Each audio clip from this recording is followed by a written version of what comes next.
Welcome to Kwento Kids! Sumabay sa aming pagsalaysay ng mga kwentong puno ng saysay. Kwento Kids is presenting with permission from Adarna House and the creators of this book. Author Ergo Tino and illustrator JC Galag. Salo-salo para kay Kuya. Nagising ako ng amoy ng adobo. Ng pinakamasarap na adobo sa mundo. Isa lang ang ibig sabihin nito. Kumaripas ako ng takbo papuntang kusina. Ama! Ang yakap at pagmano ko sa lolo ko kay nanay. Kaarawan ni Kuya ngayon at ang adobo ni Ama ang paborito ni Kuya. At paborito ko rin. Halaka! Halakhak ni Ama. Nagulat ako. Akala ko ikaw ang kuya mo. Napuno ng tawanan na ang kusinang siksik na siksik sa dami ng bisita at inihahandang pagkain. Pagdaan ko sa sala, Buboy, ang laki mo na! Apira sa akin ni Kuya Paeng. Pinsan namin at pinakamatalik na kaibigan ni Kuya dahil lagi silang magkaklase sa eskwela. Baka naman lumiit ka lang, biro ko. Sabay takbo palabas ng bahay. Nagtawanan ang barkada ni na Kuya. May narinig akong nagsabi, magkapatid nga sila ni Lian.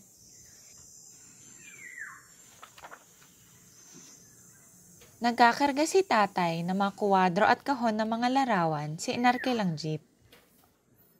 Salamat anak. Sabi ni tatay nang kunin niya sa akin ang iniabot kong kahon.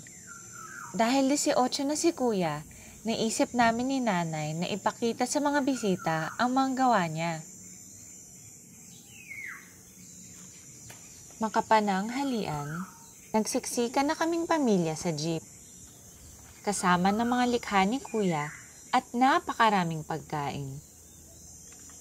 Kabuntot ng jeep namin ang mahabang hilera ng sasakyan ng mga kaibigan at kamag-anak. Pagdating namin, nagkanya-kanya ng latag ng sapin ang mga bisita. Sina nanay ang umako sa handaan.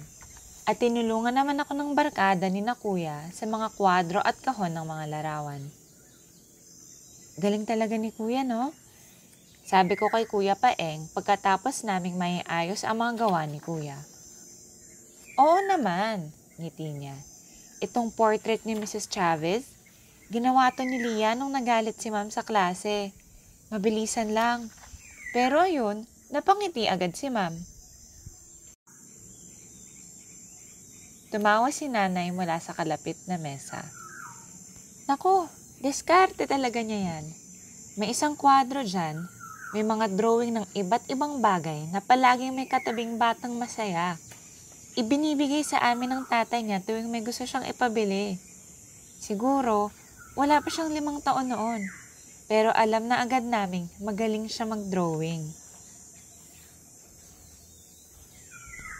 Ang daming maganda sa mga gawa ni Kuya. Lalo na yung mga nagawa niya noong nag-aaral na siya ng fine art sa kolehiyo. Pero, paborito ko pa rin ang drawing ng umiiyak na batang nakakapa. Naalala ko pa kung kailan niya ginawa yon. Mas matanda si Kuya sa akin ng 8 taon. At noong high school na siya, iniiwan na ako ni nanay kay Kuya para bantayan mag-isa. May isang beses, biglang sumama ang pakiramdam ko. At iyak lang ako ng iyak. Kaya, kunentohan niya ako tungkol kay Buboy Boy, isang superhero na may powers ang luha. Kaya ng luha ni Buboy Boy gawing kumunoy ang lupang inaapakan ng halimaw. Lusawin ang mga kalamnan ng ibabang kaputol ng manananggal o tumulo bilang nabubuong yelo para bukulan at patigasin ang katawan ng mga tumatakas na magnanakaw. Kaya kapag umiyak na si Buboy Boy, siguradong matatalo niya ang lahat ng kalaban. Nung gabing iyon, tinatnan kami ni na tatay na parehong umiiyak. Sa katatawa. At kahit ngayon, kapag naiiyak ako, napapangiti ako na alaala ng naging biro ni kuya para patahanin ako. Ay, tapos na naman ang laban? Hindi ko man lang inabutan. Ay, nakakamiss talaga si kuya. 2 taon na siyang wala, pero ramdam na ramdam pa rin naming laging may kulang. Lalo na tuwing gumuguhit ako. Mas madali at mas masaya talaga noong kasama ko si kuya. Pero hindi ako susuko. Sabi ni kuya, kailangang maging mas magaling pa ako sa kanya. Bago magsimulang mag-alisan ang mga bisita, kinantahan namin si kuya ng happy birthday. At ako ang umihip sa mga kandila ng cake niya. May mga nag-iwan din ng bulaklak, lobo, at liham. Siyempre, may regalo ako kay kuya. Drawing ni Buboy Boy. Umiiyak ng bahagharing luhang ginamit ni kuya sa pagpinta. Narinig kong suminghot si nanay. Inakbayan siya ni tatay. Huwag na tayong malungkot, nay. Mukha namang natupad ang pangarap ni kuya na maging pintor.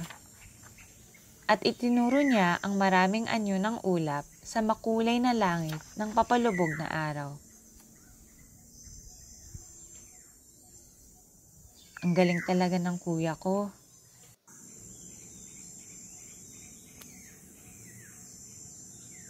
Thank you for spending your time with us today. We hope you have learned about our culture and people as we share more pieces of Philippine literature with you. You can also read Adarna House books online through buribooks.com, an extensive e-library of Adarna House books.